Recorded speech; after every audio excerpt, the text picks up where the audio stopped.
Halo Bu Lena, saya Jessica Jana Aventa dengan NIM 202101210004.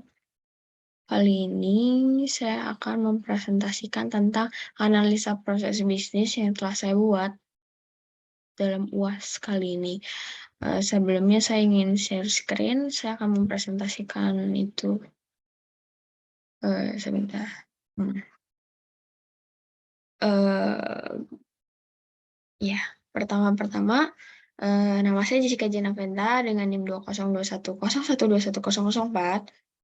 Eh, dari Prodi Sistem Informasi, kali ini saya di UAS Analisa Proses Bisnis akan membahas soal kasus yang pertama, yaitu ada soal kasus suatu perusahaan rental mobil memperbolehkan penyewa untuk menyewa mobil lebih dari satu mobil pada satu hari, baik dengan sopir ataupun tanpa sopir.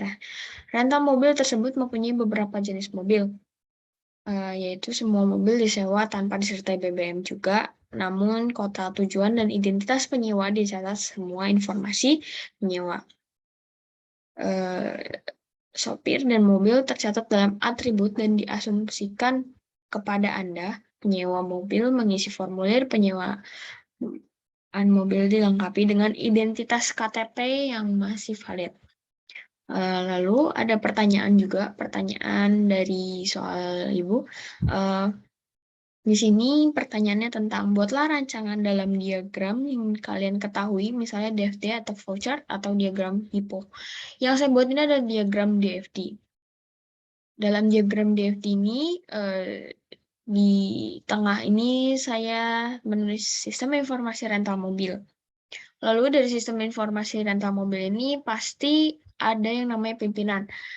Lalu di pimpinan ini ada yang namanya data pimpinan. Jadi kita harus tahu jelas kalau kita buat rental mobil itu gimana.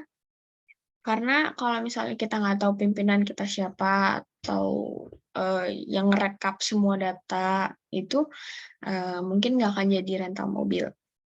Nah, lalu kita geser ke kanan ini, info dari pimpinan. Di info dari pimpinan ini, dia menjabarkan kalau misalnya mereka menjual tentang info mobil, info paket, info peminjam, info peminjaman, dan info pengembalian. Karena kalau misalnya nggak ada semuanya itu, mungkin nggak akan direntalin mobilnya. Lalu ada dari sistem informasi rental mobil ini sebelah kanan ini ada peminjam. Di peminjam ini kita rental mobil itu minta data peminjam untuk melihat identitas mereka, dimulai dari KTP, dimulai dari SIM, gitu-gitu. Karena untuk pegangan kita juga. Lalu kita nulis di sini ada data peminjaman juga dan data pengembalian supaya lebih konkret aja. Jadi lalu di bawah sini juga dan dia balik lagi sih, intinya kita sebagai pimpinan itu kita menawarkan info mobil, lalu info paket, info peminjam, dan info pengembaliannya kapan. Karena kalau melebihi dari info pengembalian, kita akan kena cas gitu. Lalu sebelah kiri ini ada admin. Di admin ini kita juga sama nginfoin kalau ada info mobil juga, info paket, info peminjamnya siapa, info peminjamannya siapa, lalu info pengembaliannya itu siapa, tanggal berapa, dan apakah ini kena cas atau tidak gitu, pengembaliannya tanggal berapa. Lalu di admin ini kita ngisi data mobil dan data paket, yaitu kita harus ngerekap berapa bulan sekali mungkin ya di data mobil ini, dan berapa paket yang udah keluar yang kita buat. Lalu ke bawah sini ada disuruh buatlah rancangan salah satu grafik dalam Seven Tools. Grafik yang saya buat ini saya jabarkan dari tabel dulu, baru saya buat grafik batang. Di sini saya contohkan mobil ada 4 merek mobil dari Innova, Brio, R3, dan Pajero. Ini adalah grafik dari 4 tahun. Dalam 4 tahun ini, di 2015 itu yang paling tinggi penjualannya itu adalah R3, rental mobilnya. Lalu yang paling rendah itu ada di mobil Brio. Lalu di 2016 ini, paling rendahnya adalah tetap sama Brio, dan paling tingginya Innova. Lalu di 2017 juga sama, paling rendahnya itu adalah Brio, paling tingginya adalah Pajero. Nah, lalu di 2018 itu paling rendah juga sama tetap Brio, lalu paling tinggi itu adalah Pajero. Ini adalah grafik data dalam 4 tahun selama rental mobil berjalan, dan di akhir tahun itu yang paling menang itu di total adalah sekitar tahun 2017. Dan itu adalah mobil Pajero. Lalu nomor 2 itu di sini disuruh jelaskan perbedaan antara perencanaan terstruktur dan perencanaan berbasis objek. Disuruh jelaskan dan uraikan tools-nya. Dari soal itu saya dapat, yaitu kalau perencanaan terstruktur itu adalah aktivitas mentransformasikan suatu hasil analisis ke dalam suatu perencanaan untuk dapat diimplementasikan.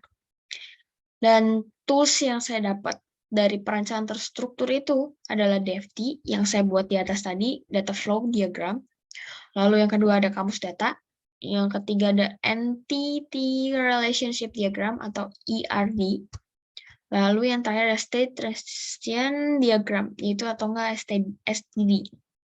Lalu ke arti yang kedua itu dalam perancangan berorientasi objek.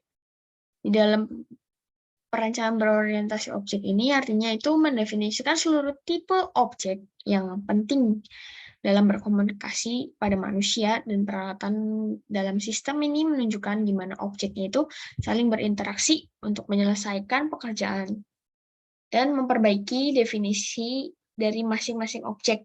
Nah, supaya bisa diimplementasikan dalam bahasa atau lingkungan yang khusus. Jadi, itulah yang namanya berorientasi objek.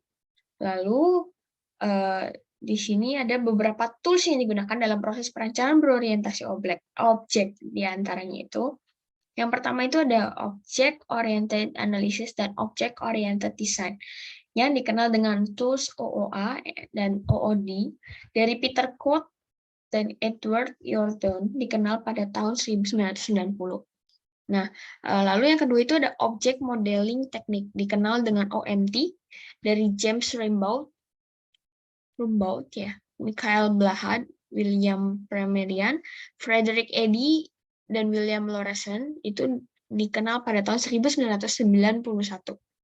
Lalu yang ketiga ini, ada yang namanya Object Orientation Software Engineering, yaitu OOSI. Dari Ivan Jacobson pada tahun 1992. Lalu ini yang keempat, ini jadi satu, yaitu Butch Method dan Grady Butch pada tahun 1994.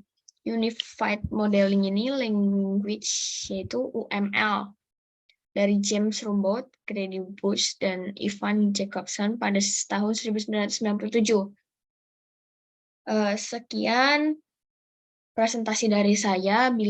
Maaf bila ada kata-kata yang kurang atau memang mungkin dari kasus analisis atau arti-arti ini ada yang sama dengan Google atau gimana. Maaf. Sekian, saya Jessica Janaventa, pamit undur diri. Terima kasih.